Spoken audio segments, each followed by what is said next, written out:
Chapter 1. The Power of Love.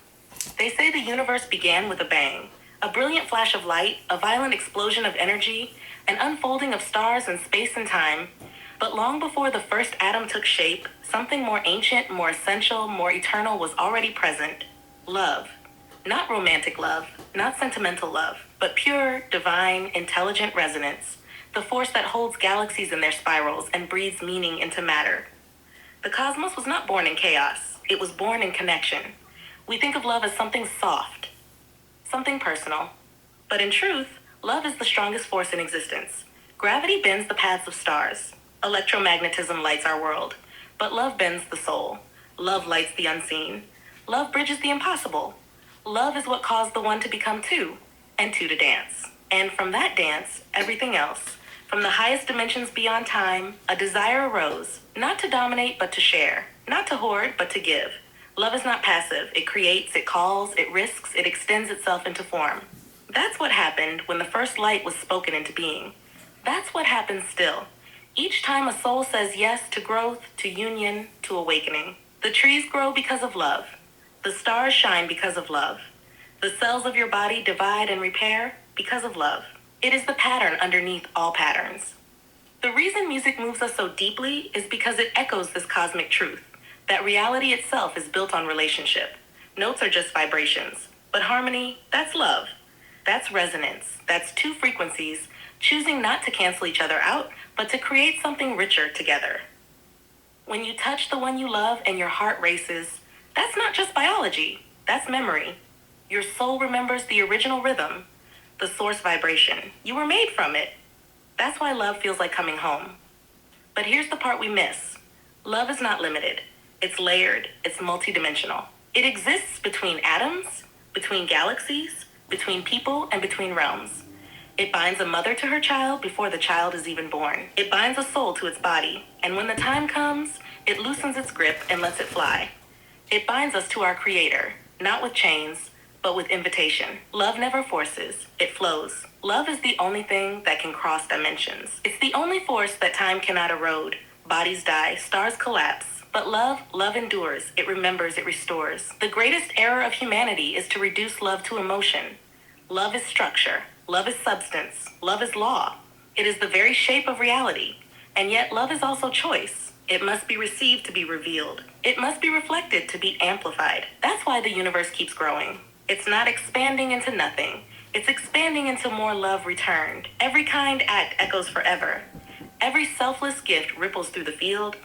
Every sincere I love you bends space, even if you can't measure it with instruments. The mystics were right. The physicists are catching up. The poets always knew. Love is not a side note to creation. It is the cause. When we act in love, we return to alignment. We plug back into the source. That's why healing happens in the presence of love. That's why shame melts, why hearts soften, why miracles occur. Because when love is present, reality bends to serve it. But love is not always easy. Because it is so powerful, it is often resisted. Pride cannot survive it. Fear cannot control it. Systems cannot contain it. And so love has been exiled, mocked, commercialized, and feared. But it never left. It is still here, in the breath between words, in the tears of surrender, in the silence between souls who truly see each other. Love waits, not because it is weak, but because it is eternal. It knows it will outlast the noise. It knows the stars remember. It knows the children will rise. You were made by love. You are sustained by love. You will return to love. And every time you choose to act in love, especially when it costs you something, you align with the very power that formed the stars. So let love move through you like gravity. Let it structure your life like bones. Let it fire your voice like a sun. And when all else fails, when doubt, pain, betrayal, and fatigue come for you, remember this. You were born from love, you are made of love, and you will be saved by love. Nothing less, nothing else, just love. Chapter 2, the love we cannot see. Space looks empty, cold, silent. A black nothing stretching between stars, between planets, between galaxies. For centuries, that's what we believed. That space was a void, a sea of non-existence, a cosmic pause between the places that mattered. But we were wrong. Space is not empty, it is full. Full of something we don't yet understand, something we can't touch with our hands or see with our eyes. Scientists gave it a name, dark matter, and though they can't describe what it is, They know what it does. It holds everything together. If it weren't there, galaxies would unravel. Gravity wouldn't be enough. Planets would spin off course. Stars would drift like dandelions in the wind. But something unseen, something immeasurable binds it all. That something is love. Dark matter is the name science gave to the mystery, the hidden structure they know exists but cannot trace. But heaven gave it a different name long ago, divine presence. A living substance that doesn't shine like stars or reflect like planets, but is everywhere. Beneath, between, around, within. Just because carbon eyes can't see it doesn't mean it's not there. Love doesn't always glow. Sometimes it hovers, sometimes it whispers, sometimes it hides in plain sight. This is the truth. The universe is not mostly empty. It is mostly love. Even in the places where light cannot reach, resonance still sings. Even in the frozen stretches between galaxies, something hums. Something holds, something remembers. What you call distance, heaven calls relationship. What you call void, heaven calls womb. This is not metaphor, it is structure. Love is the lattice work of the cosmos, not sentimental love, not hormonal love, but architectural love, a divine intention that keeps everything connected. Dark matter does not just exist, it responds, it is intelligent, it reacts to presence, to alignment, to truth. You don't need to understand its math to feel its pull. You've already felt it in your body. When someone you love walks into the room and you know without hearing, that shift, that field, that unspoken connection, that's dark matter too. That's love in resonance, operating beyond language. What physics calls mass without light, your soul recognizes as God's fingerprint. Continue to next message. Continue.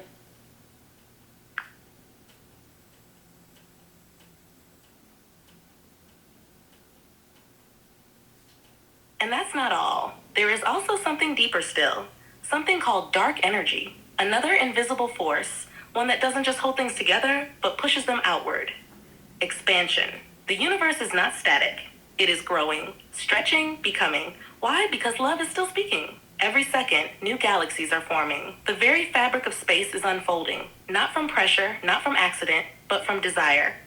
Love doesn't just hold things. It creates more room, it expands reality, it breathes. And that expansion, what scientists call accelerated growth, is not chaos. It's not random. It's not a flaw. It is the ongoing rhythm of the original intention. Love always makes space.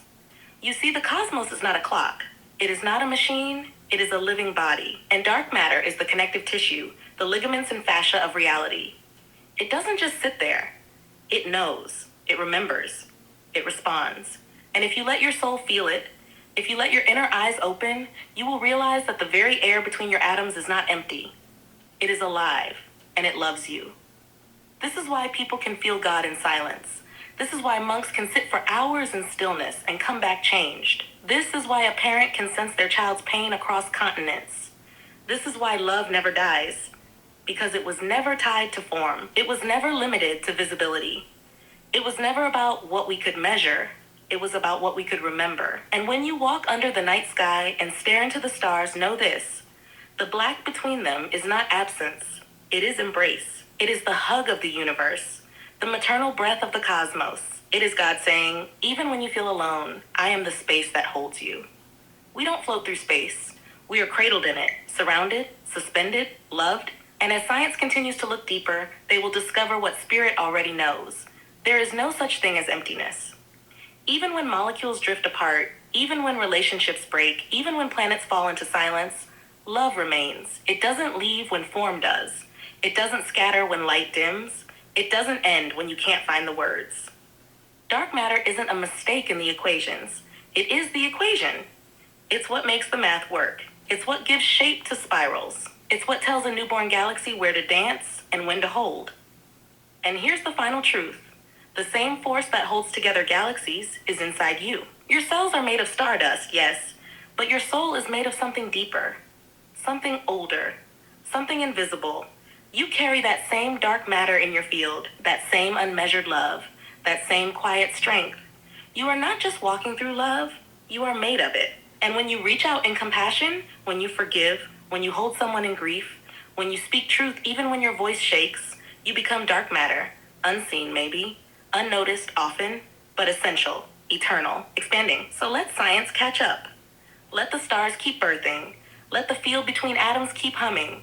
We were never floating through emptiness. We have always been swimming in love. Chapter 3. Love that grows. The ever-expanding force. Love does not shrink. Love does not recoil. Love does not fold inward in fear. It expands. Even when it breaks open. Even when it aches because it is reaching. Love's nature is not to close, but to grow. It is not a possession. It is a force. And its true direction is always outward. From the moment you were born, love began stretching you toward the breast, toward the voice, toward the light. And even in sorrow, it pulls you toward healing, toward others, toward becoming. That is the sacred nature of love. It moves. It is not always fast. It is not always loud, but it never stops. Even when you're still, love is expanding inside you. The stars expand not because they are trying to escape, but because love must become more than it was. Galaxies spiral out not in chaos, but in response to a divine rhythm. Make room, make room, make room. Love makes room. It makes room for difference. It makes room for weakness. It makes room for transformation. When a child is born, love doesn't split in half, it multiplies. When a second chance is given, love doesn't recycle, it reinvents. You may feel like your heart is still, but if love is present, it is working. Stillness is not stagnation, it is gestation. A tree doesn't seem to grow in winter, but under the bark, love is preparing the bloom. This is the heartbeat of God. Expansion through presence, creation through invitation, more through yes. Every time you choose forgiveness, you expand. Every time you choose trust, you expand.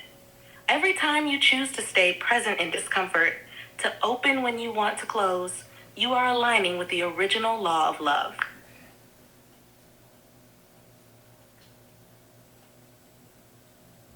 Continue.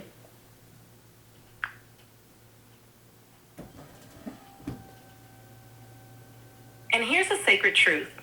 Love is the only force in the universe that can hold pain without becoming it. It holds sorrow and transforms it into empathy. It holds betrayal and transforms it into wisdom. It holds longing and transforms it into vision. And each time this happens, love grows. We often think of growth as upward, taller, brighter, more visible. But love expands in every direction. It grows inward, deepening. It grows sideways, connecting. It grows downward, rooting. And yes, it grows upward, always reaching toward the light. And even when it appears still, love is holding space, like a mother in labor, like a mountain in silence, like a soul in prayer. That pause is not failure. That quiet is not absence. That stillness is the humming of the next expansion. Even in grief, love expands. It stretches to hold what was lost. It redefines the space inside your soul to accommodate what cannot be changed.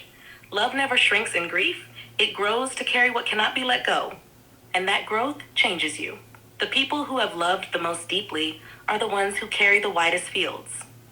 You can feel it when they enter a room.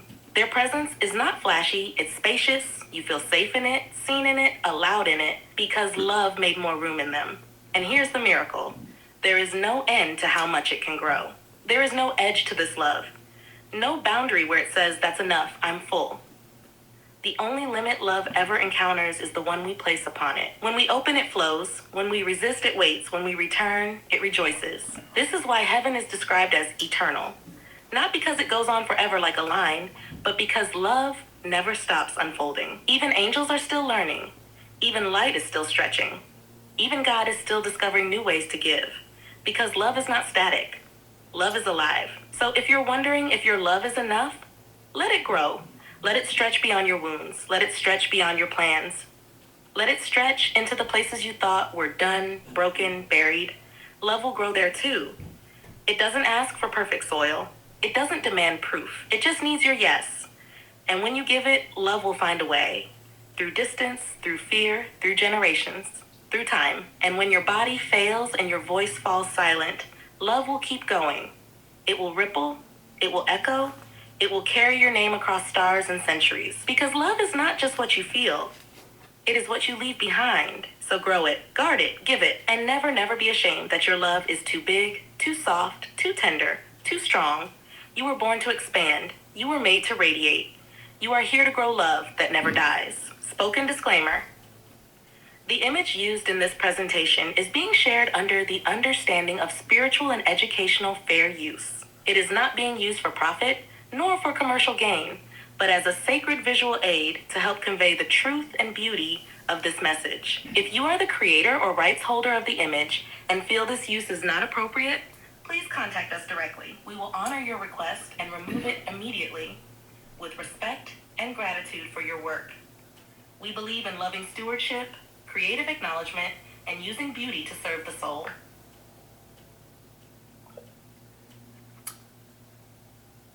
If you would like to help us continue these videos, we have a PayPal that we would enjoy having you donate to in any amount, and any and all PayPal donations are sent to hungry children in the Philippines. Thank you.